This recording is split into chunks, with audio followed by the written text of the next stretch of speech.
What's up, everybody? Well, another brilliant, you got to say, brilliant Grand Prix, wasn't it? What a run of races we've had this season. I think, and tell me if you agree or not, I think that this has been probably one of the best seasons, despite the fact that Mercedes have wrapped up both championships already, so it's been utterly dominant in terms of results in that sense. But I think this has been one of the best seasons in terms of having a run of incredible races.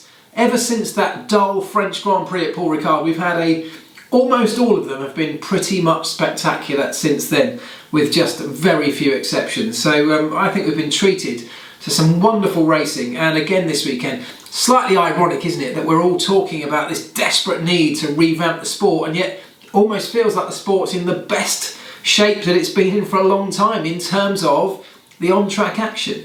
I know there's loads of other things wrong with the sport and we do need to overhaul certain things, but there we go, that's going on in the background. We'll find out very soon, end of this month hopefully, what the new regulations are going to be for 2021, although they are still changing by the day. There's still discussions going on all over the place.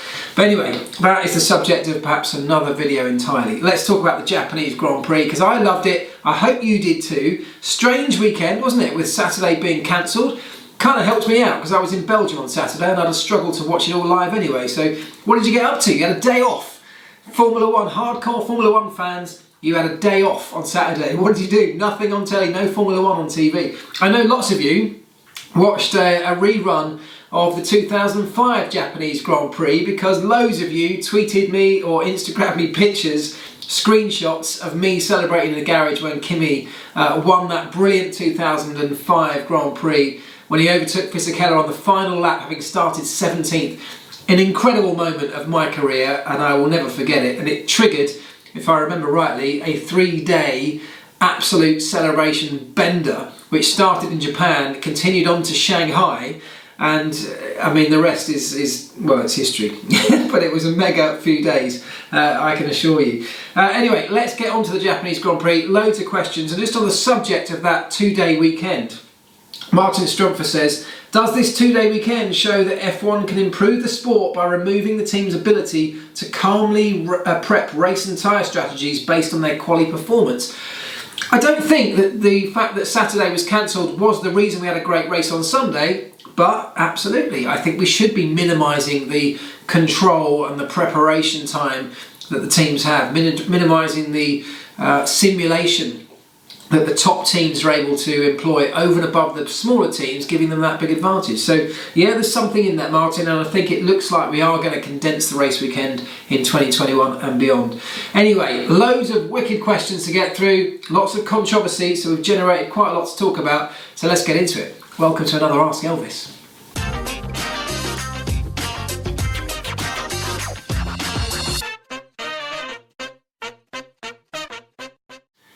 Right, well, there were a flurry of questions post-race. Once it was announced that, nearly said Force India then, Racing Point had lodged a protest, an official protest against Renault, and that protest was accepted, deemed admissible by the stewards. And loads of you, of course, have asked about that, and I've picked this particular question, but it was one of many. This one came from Dean, who says, Mark, can you please explain the preset lap distance dependent brake bias adjustment system that Renault are possibly using? Right, so the wording came from the FIA's official statement about the protest, and it was exactly that, wasn't it? It was preset lap distance dependent brake bias adjustment system. So what is that? Well, you can piece it together from what it says. If you break it down, of course, it's reasonably obvious to some extent, but just to give you some background on it, the brake bias, or brake balance as it often is called, is the difference between the amount of braking effort when you press the brake pedal that goes to the front brakes and that goes to the rear brakes. So that's split. There's two separate systems, so it splits the amount of braking assistance, some to the front, some to the rear. More to the front, of course. That's weight. It's biased towards the front typically, as the weight transfer when you're under braking leans on the front of the car, allows more downforce, more weight on the front, allows more grip without the tyres locking. So you have a front heavy brake bias. Now that brake bias is adjustable because at certain points in a lap, at certain points in your tyre life, for example, you might want to adjust that. For different corners you want to adjust it. So you might want to move it a percentage or two from the front towards the rear to help protect tyre life. If you're locking rears, for example, you might move that towards the rear and vice versa. There are a number of reasons why you need to keep adjusting it. Different corners require a different amount of percentage to the front and rear as well. So that can be constantly adjusted around a lap. But the rules state that adjustment has to be done by the driver manually. And so quite often you'll see on onboard shots, you'll see drivers making adjustments on the steering wheel, either pulling in a paddle, which is a nice quick way of making a percentage shift, changing a switch, pushing a button. There's all sorts of ways of doing it. Back in my day, it used to be on a sort of knob on the inside the cockpit that you would wind towards the front or wind towards the rear. Loads of ways of doing it. That's almost irrelevant, as long as it's done manually by the driver's input solely. So that's what the rule says.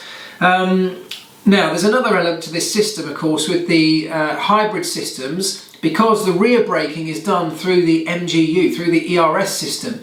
So the MGU is slowing, the MGUK, is slowing down the car by putting a load of resistance into the engine, and that actually has the effect.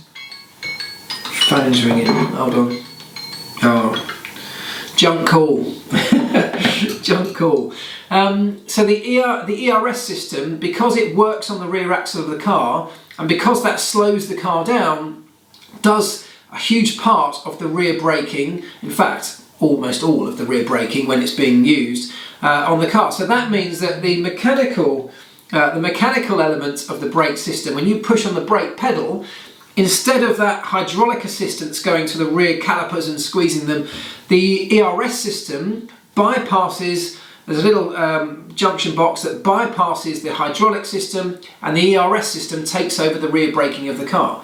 Now, depending how hard you push on the pedal, of course, that computer inside there needs to constantly be adjusting the amount of rear braking or rear retardation that's happening at the rear, so that you as a driver don't feel a constant shift in brake balance. So it's a very clever system. It's constantly monitoring how much assistance you've demanded from the pedal and making sure the ERS system can deliver exactly that right amount of braking assistance at the rear of the car, so that your front rear brake balance is not affected by that, or it's not changing by that. So hopefully you're still with me on that part.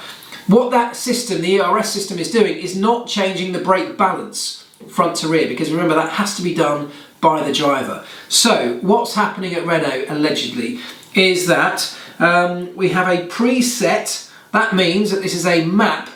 This is being alleged. There's a map in the car preset for different brake biases. It says that it's distance dependent, and that means that what they've probably done is used a map which is counting the distance that the car's going around a circuit. Therefore it knows exactly where it is on the circuit. That can either be done through GPS, but here, being distance dependent, probably means it's being done through the sensors on board the car that measure distance travelled. So for example, if it's 100 metres to the first braking point, the car will know when it's travelled 100 metres, it's at that braking point. It could potentially then shift the brake balance automatically to a certain percentage front to rear split.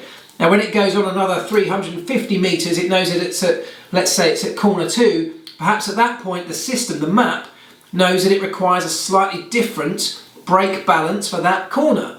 And because this is a preset map, what the allegation is that the system is then changing the brake bias between front and rear for that specific corner automatically without the driver having to do anything. And that, if it's exactly what is happening, that would be what contravenes the regulations, a number of regulations. The specific regulation about brake bias, but also the idea that driver has to drive the car unaided.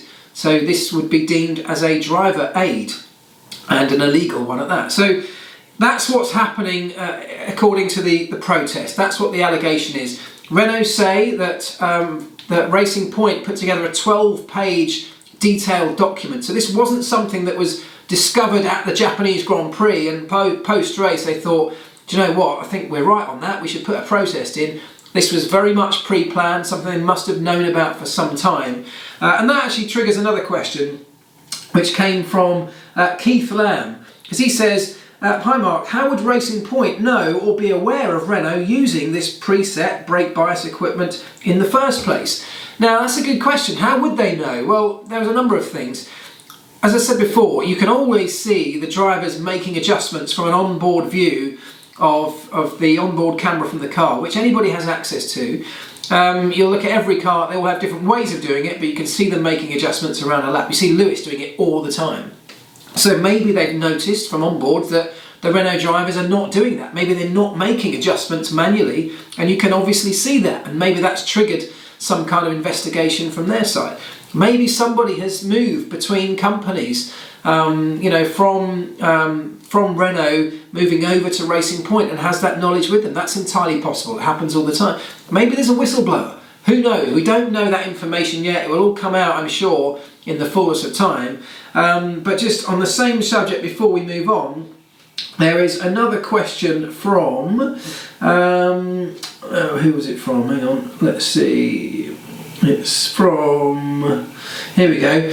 Aurelia Galen says, a question about Renault and their brake bias system. If the accusations turn out to be the truth, how serious could the repercussions be? What's the worst that could happen regarding the team as a whole? And also, are drivers considered to be involved in cheating? Well, the answer to that question is that there is an entire range of penalties, the full scale of penalties, open to the stewards if they find Renault guilty of breaching these various regulations and sporting codes. So they have the full range. That could be anything from a fine to complete disqualification from the championship. Now the precedents are so vague in these kind of things. When you get a technical infringement, the precedents are so vague because every technical infringement is different. The advantages gained from them will all be different. And so there's no way of guessing what the penalties, if there even are any, could be. But it could be disqualification from the Japanese race, for example. If they can prove that it's been on the car all year, they could even go back further and disqualify them from the championship. That's, I'd say, more unlikely. Would the drivers be involved? Again, completely open to interpretation.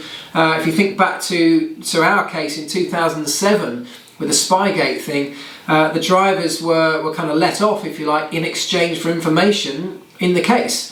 So the drivers weren't penalised, and it was the team that lost all of their Constructors' Championship points. So we were effectively thrown out of the championship, but the drivers were able to remain. So there's a complete open book on what could happen, and of course they could be found not guilty and there could be no punishment. So we need to keep a very open mind on it, but hopefully that's given some explanation as to kind of what that whole Renault Racing Point situation is about. Let's see, now lots of people talking about the race start, of course, that's where it began. Helga Koistra says, about the Vettel start, how can a sensor overrule clear visible movements? In every other sport, movement before the start signal means a false start, but in F1 it's only false when a sensor says it. Okay, this is a really interesting point and opened loads and loads of debate around this. Should it have been a false start? Because my first reaction was absolutely slam dunk false start. I was just literally waiting for the penalty to come up, and I would not have, you know, batted an eyelid at it. It would have been absolutely normal in my mind that was a jump start. When you start to look into it and you look at the FIA's explanation of this, I still think it was a jump start, if I'm honest, but I can start to piece together an understanding. Those who are comparing it to Kimi's false start last time out, totally different. Kimi launched way out of his box and then stuttered and then went again. That was an absolute false start, slam dunk. The difference here is there are two things. First of all, the argument is that he actually, at the point the red lights went out, so the race started, Sebastian Vettel was stationary and inside his grid box. So from that point of view, maybe was that not a jump start then? Because he was stationary, he didn't move, at the point the lights went out, he was stationary and he was inside the box. So you can argue there, even though he'd made a movement, he had stopped and was stationary at the point the lights went out. That's a fairly good argument. But then when you look at the regulations, it says the driver is not allowed to move. It doesn't say he's not allowed to move from his pit box. There's no movement allowed until the lights go out. And that's all judged or measured rather using underground sensors based in the tarmac. Of course they have access to onboard sensors on the car if they need to as well, but there was no question that he had moved in this sense because we could all see it.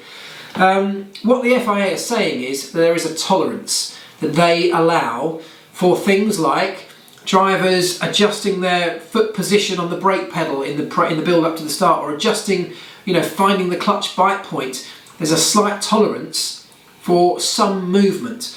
Now I can get that, I can understand that, because to have absolute zero tolerance, might be difficult, because when you clunk it into gear, sometimes it just jumps forward a tiny bit. When you're adjusting the brake, the clutch pedal, there's a tiny bit of movement. Sometimes it's millimetres. What happened in Sebastian's case was it was a very clear jump start. He reacted too early and then he corrected it. So it's a slight grey area. For me it was a jump start, but I do get the point that he didn't jump beyond his grid box, so therefore he hadn't really gained himself an advantage in that sense. It's like if somebody's starting a running race and they react a little bit early, as long as they're still behind the line, as long as their feet are still on the blocks and they haven't triggered a timing beacon, well, is that then a jump start? Because if when the gun goes in a running race and they haven't started, they haven't crossed the line, well, is that still okay? So slight grey area, but I would have not been absolutely surprised at all if it had been a jump start. And still in my mind, when a car does that, it's a jump start. So a slightly weird one, but it's opened up a load of debate, particularly around the FIA saying we've got this area of tolerance. And of course the area of tolerance is still secret, nobody knows what that is, and that's very deliberate, because if they did make that public knowledge, if they said we've got a tolerance of half a second or whatever before the lights went out, the teams would work towards that tolerance. But what it does then do is open up this idea that the FIA have some scope as to make a judgment call on whether they think it should be a jump start or not, and that's a dangerous area in top level sport, because it opens you up to criticism or favouritism and all of those kind of areas, which of course everybody's doing, particularly as it's Ferrari. But I think it's one that will rumble on, and I wouldn't be surprised to see some changes being made off the back of this. We've got the world's best technology in Formula One. We should be able to do a slightly better job than what we all saw on Sunday. So that's that one. Right, this one around penalties, not around Sebastian, but generally around penalties. Does a time penalty applied after the race have the same impact as the same penalty applied earlier? I'd say not, as later in the race gaps are usually bigger. Early you'd fall behind further and further and need to make overtakes, costing more time. You're absolutely right, Andre. Yes, a penalty applied after the race, because what they do is they convert that, don't they, into a time penalty that's added to your race time. But yes, it doesn't, of course, factor, and it can't factor in what's around you at that time in the race. Are you kind of running in traffic? Are you having to battle your way through the field, which costs you time? So absolutely, and this I'm assuming refers to particularly the Charles Leclerc incident, where he was given race time penalties post-race, and the reality is that they would have cost him less than if he'd got those right back in the early laps when the incident was occurred. So yes, you're absolutely right. It costs you less to have that applied after the race than it does during the race. And on the subject of Charles Leclerc, let's just quickly touch on that. There were some questions. I haven't picked one out specifically, but let's touch on it. Should it have been a penalty? Lots of people talked about why it should have been a penalty. Why was it any different to lots of previous incidents? Now the only thing I can say about this, and I actually think, not very long ago it would have been a slam dunk penalty, but it was early in the race where they do give a little bit more leeway. And what happened here was, there's no question that it was Charles's fault. There was nothing that Max could have done, so incredibly unfortunate on his side. But it wasn't a case of Charles turning into Max or pushing him out wide on purpose. It was a case of Charles losing downforce on his front wing because he was tucked in behind, I think it was Sebastian Vettel and others in front, and therefore the front just washed out. He understeered off into the side of Max's car. Now, that's not Max's fault, and he was an unlucky recipient of that, but it's equally not some deliberate hard racing move. It was a mistake and that caught Charles out. So does that mean he shouldn't get a penalty? In this new era of allowing them to race and being a bit more lenient, it looks like it probably does. And I think we've got this real debate going on at the moment about the stewarding decisions. And yes, we want to see races continue. Yes, we want to see these kind of hard racing moments be allowed. And if sometimes that ends in a contact or ends in an incident, perhaps that's just racing. So I do agree on that side of things. But when you've got somebody like Max who rightly will feel absolutely hard done by, it's very difficult to not agree with his opinion, where he thinks that there should have been a penalty applied. So I don't know what the answer to that is. It's up in the air at the moment, but please feel free to debate that in the comments as well. Let me know your opinion. Chip Hines says, why does F1 want to do away with tyre blankets? Talking about 2021, of course, that is something that seems to have been reversed in the proposals for 2021. There was originally this talk of getting rid of tyre blankets. That's now been banished, and we will have tyre blankets as it looks in 2021. Why were we going to get rid of them? Almost entirely because of the cost. We tried to do it a few years ago. It's about saving money wherever we can in Formula One, trying to lower the cost and make it a more sustainable prospect for new teams and for smaller teams. And the cost of tyre blankets may not be a huge part of a Formula One team's expense, but it's substantial enough. First of all, buying the components, keeping them updated when there's new technology, but also shipping them around the world. There's a lot of them, and that adds a significant cost. So that's the reason it's almost all about cost. Pirelli have said that there's too much going on in 2021, too many changes with the low profile tyres that are coming in for that season as well, that they want to delay the banning of tyre blankets to get over the new introduction of all those new elements to the sport, and then we start looking at perhaps removing the tyre blankets. Can we do it? Of course we can. Loads of championships now run without tyre blankets, or have always run without tyre blankets. It just takes a different tyre, first of all, and a new mindset, a new philosophy in how we approach warming tyres up, how we design and manufacture tyres, of course, but it's absolutely doable. Right, Martin Wildgust says, hi Mark, love today's race. Congratulations to Mercedes AMG on their Constructors' Championship. And I back that up. Absolutely massive congratulations to Mercedes. Huge respect. Winning a championship, any championship in Formula One is like an indescribably hard thing to do. So many elements over such a long period of time need to come right, need to work well. You need to work well as this team, you need to be reliable with your car, plus have the performance, and every single stage of that process has to work as close to perfection as it can work. To do that as many times over as Mercedes have, in as dominant a fashion as they have, yes, lots of people will complain that it makes the sport boring and predictable. Having worked in a team, I would take that all day long if it was my team, and you've got to take your hats off to Mercedes. They have done an incredible job. Massive respect to every one of the boys and girls in that team, because they all deserve the credit that they are getting. Sorry Martin, back to your question. So love the race, but could you answer this question please? How many people are in a team in a typical weekend, and how many nationalities were there in McLaren when you were in F1?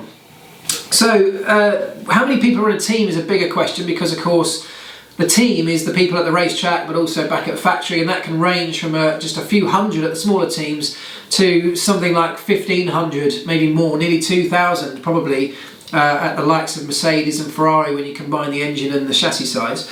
At the racetrack, much fewer. It still ranges, it's still spread up and down the pit lane, because the numbers of people operating the car might be very similar, and that's probably something around 60 to 70 people. But then of course you've got marketing departments, catering departments, management, and all sorts of other things that are going on, and those numbers can take the numbers that an F1 team takes to every Grand Prix to well over 100. Well over 100 when you add all of that in, particularly at European races or busy races for certain sponsors. So in terms of nationalities, how many nationalities when I was at McLaren? I mean, I don't know the answer to that, but I would say there were quite a few. I mean, just on the race team, I would say there were probably 6 or 7 different nationalities. And with that having grown, with the numbers having grown in a team, that will have only grown as well. So it's a very multinational sport, a multicultural sport as well, multi-gender sport. Multi-gender? There's only probably 2 genders there. Oh God, I got myself into a right old mess here. It's it's not single gender. So yeah, it's a right mix of people, and that's one of the things that I love about this sport. We are creating a high-performing team out of some of the best people in the business in every single one of their individual respective areas. Doesn't matter who they are, where they've come from, where they live, what languages they speak. It's just about being the best you can be at your job. That's how they build these incredibly high-performing teams. Right, Stuart Grindley asked this one. He says, with regards to the use of ERS battery deployment, does the driver use any buttons like in the past for the KERS system, or is it fully controlled from the pit wall? Well, it's definitely not controlled from the pit wall, because that would be illegal. You're not allowed to communicate directly in terms of sending messages or data from the pit wall to the car whilst it's on the racetrack. So it's definitely not that. The only way that the pit wall can control things on the car is by telling the driver to make a switch change. And that's what they do. So the ERS deployment is a combination of things. It's a combination of switch positions on the steering wheel, a combination of perhaps buttons that the driver can press to change modes for certain moments in the race, and also some preset maps. So it's a combination of all those things depending on the application of the ERS around a lap and throughout a race. When you hear them saying, you hear Charles Leclerc coming on the radio saying, I need everything you got, more power, I want everything.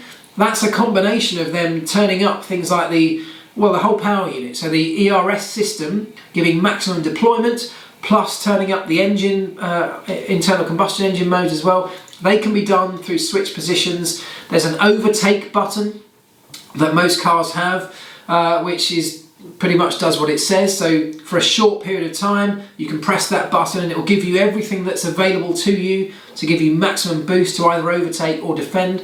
And of course, the system's constantly working its way automatically around a lap as well, making adjustments, harvesting energy, deploying energy based on preset maps. So there's a combination of ways that all works. Right, finally this one from Harsha, who says, why isn't there a second DRS zone at Suzuka? The back straight curve between Spoon and 130R is long enough, I guess. And it's a question that a few people actually asked me over the weekend. Why isn't it long enough? Why have we got a second DRS? The main reason for that is that the DRS system, or the DRS zone, so the DRS activation zone, the point that your rear wing is open, has to end with a braking zone, because the system on board the cars has to automatically shut the rear wing at the second you hit the brake. So it's triggered by, you can close it yourself manually with a button, but it's triggered by the car hitting the brakes. As a default, it then goes back to fully closed so that you've got maximum drag for the braking zone. 130R, the drivers don't brake for that, of course. So you'd be going through an incredibly fast corner flat out in top gear through 130R, essentially with your DRS still open. And that could potentially be quite dangerous. So there's no point at which your DRS can actually close before you get to 130R. So that's the main reason. There is an argument to say you could go through 130R with the DRS open and have it shut when you get to the chicane, but I just think the speed you're going through 130R is deemed a little bit too on the edge for a corner with DRS wide open, and that's probably the reason. Right, that's it for today. That is all the questions that I've got. I had loads more questions, so really honestly thank you for all of them, and I've tried to answer as many as I can in the comments section of YouTube or on Instagram specifically, and on Twitter as well. So thank you for sending them in. I do appreciate them all. But before we go, I had to leave a little bit of time to give away that brilliant Japanese Grand Prix Suzuka artwork from Rearview Print and the GP box. So if you entered that competition, thank you. Stand by, because I'm going to pick a winner. Right, I have picked a winner at random. Drum roll please. And the winner is Patrick Loop. So Patrick Loop, congratulations. Patrick says, hey Mark, I love the print Titan of Tracks, the Nürburgring poster. I went to the Nürburgring in 1961 with my dad and brother. One more thing, I was born in Japan. Well, Patrick, thank you very much for entering. Thank you to everybody who entered. You have won that poster and it will be on its way to you very shortly. I'll get in touch with you to get your address. But thank you, as I say, thanks to everybody for taking part. Thanks for watching today's video. If you've liked it, give it a thumbs up. If you're not subscribed to this channel, please do give it a subscription, because we do loads of nonsense like this. Q&As every Monday, race previews at the moment every Thursday. And once I've finished with this backlog of other work that I've got, we'll get back to doing them pretty much every day. So you might as well subscribe now and you'll never miss another one. But anyway, thanks very much. I appreciate you all, and I will catch you very soon with another one. Ta-da!